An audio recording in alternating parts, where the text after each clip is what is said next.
নমস্কার বন্ধুরা, মিটমিরা চ্যানেলে আপনাদের সকলকে জানাই স্বাগতম। আশা করি আপনারা সকলে ভালো আছেন। তো আসুন, আজকে আপনাদের জন্য নিয়ে এসেছি নতুন একটি রেসিপি। তো আজকের রেসিপি হলো আমার আর মাছের আলু দিয়ে ঝোল। তো তার জন্য আমি এখানে আর মাছ নিয়ে নিয়েছি। দেখুন, আর মাছটাকে এখন আমি প্রথমে নুন হলুদ মাখিয়ে ভালো করে ভেজে নেব।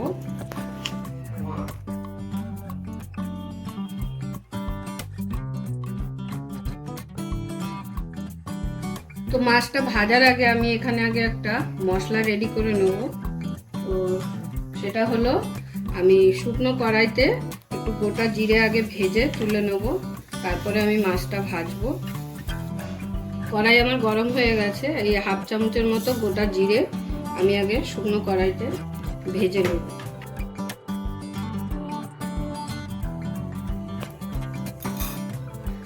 তো মাছ ভাজার জন্য আমি এখানে একটা কড়াই নিয়ে নিয়েছি। এবার কড়াইতে দিয়ে দেবো সর্ষের তেল।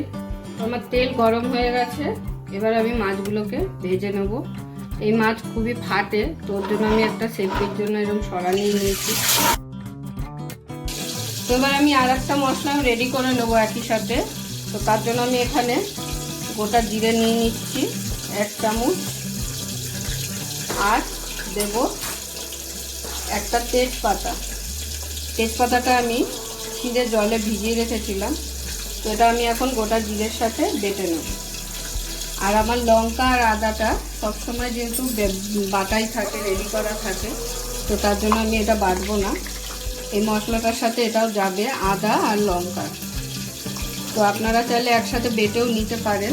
আমার যেহেতু বাটাই থাকে, তো তার জন্য আমি এটার সাথে বাটলাম না। তো এখন আমি এটাকে বেটে রেডি করে নেবো। ওদিকে আমার মাছ ভাজা চলছে।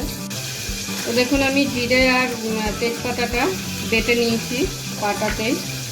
এখন আমি এর মধ্যে দিয়ে দিচ্ছি আদা বাটাটা, আর দিয়ে দেবো লঙ্কা, কাঁচা লঙ্কা বাটা। তো এই তিনটে একসাথেই বেটে নেওয়া যায়, যেহেতু আমার লঙ্কা আর আদাটা বাটাই ছিল। তো সেই জন্য আমি এটার সাথে এখন লঙ্কা আর আদাটাকে মিক্স করে নেব। এরপর আমি বেটে নেব শুকনো খোলায় যে আমি গোটা জিরেটা ভেজে নিয়েছিলাম, সেটাকেও আমি বেটে রেডি করে রাখব। তো দেখুন, এই মশলাটাও আমার রেডি হয়ে গেছে। এই যে, এবার আমি এটাকে একটা বাটিতে তুলে নেব। আমার তাহলে দুটো মশলাই একদম রেডি। যতক্ষণে আমি মাছগুলো ভাজছি, ততক্ষণে আমি আলুগুলো কেটে নেব।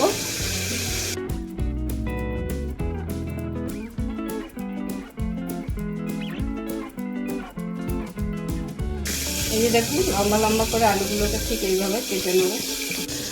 তো দেখুন, আলুগুলো আমার কাটা হয়ে গেছে। ঠিক এইভাবে এরকম সাইজ করে আলুগুলোকে সুন্দর করে কেটে নিতে হবে। তো আমি এবার খুলে নিচ্ছি। আমার মাছগুলো ভাজা হয়ে গেছে। এবার আমি মাছগুলোকে তুলে নেব। দেখুন, সুন্দর লাল লাল করে আমি ভেজে নিয়েছি। তো দেখুন, মাছগুলো আমার সব ভাজা হয়ে গেছে। আমি সব মাছগুলোকে ভেজে নিয়েছি। তো এবারে আমি দিয়ে দেবো ফোড়নের জন্য একটা গোটা তেজপাতা, 1 চামচ গোটা জিরে। এবারে আলুগুলোকে ছেড়ে দিচ্ছি। আলুগুলোকে একটু হালকা লাল লাল করে প্রথমে ভেজে নেব। আলুগুলো যাতে আমার তাড়াতাড়ি একটু নরম করে ভাজা হয়ে যায়, তো তার জন্য আমি এখানে দিয়ে দিচ্ছি সামান্য পরিমাণ লবণ, আর একই সাথে দিয়ে দেবো এখানে পাতলা করে কেটে রাখা টমেটো। আলু আর টমেটোটাকে ভালো করে ভেজে নেব। আলুগুলো সুন্দর লাল লাল করে ভাজা হয়ে গেছে। ঠিক এই পর্যায়ে আমি এখন দিয়ে দেবো মশলাগুলো এক এক করে। প্রথমে দিয়ে দিচ্ছি হলুদ। হলুদ আমি 3 চামচ ব্যবহার করলাম। এরপর দিয়ে দিচ্ছি আমি রেডি করে রাখা বাটা মশলাটা।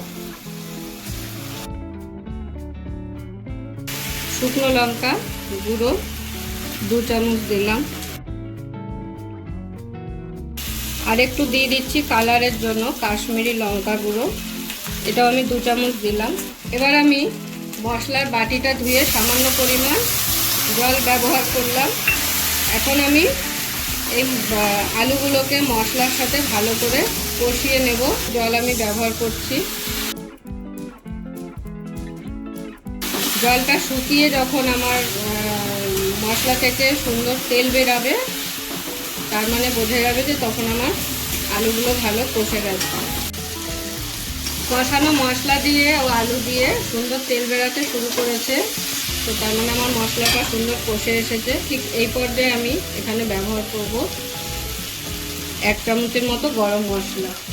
আর গরম মশলাটা দিয়ে আমি একটু ভালো করে নেড়ে চেড়ে নেব। নিয়ে এবার আমি এখানে জল দিয়ে দেব।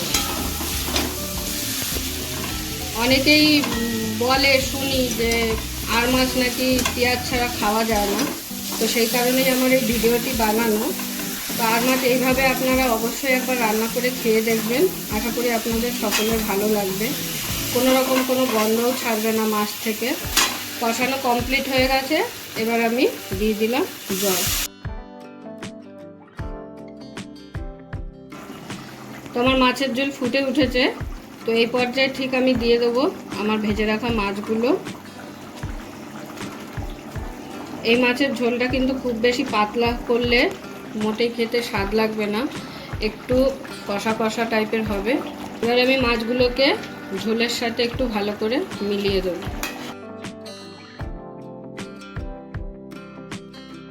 তো আমার মাছের ঝোল একদম রেডি হয়ে এসেছে।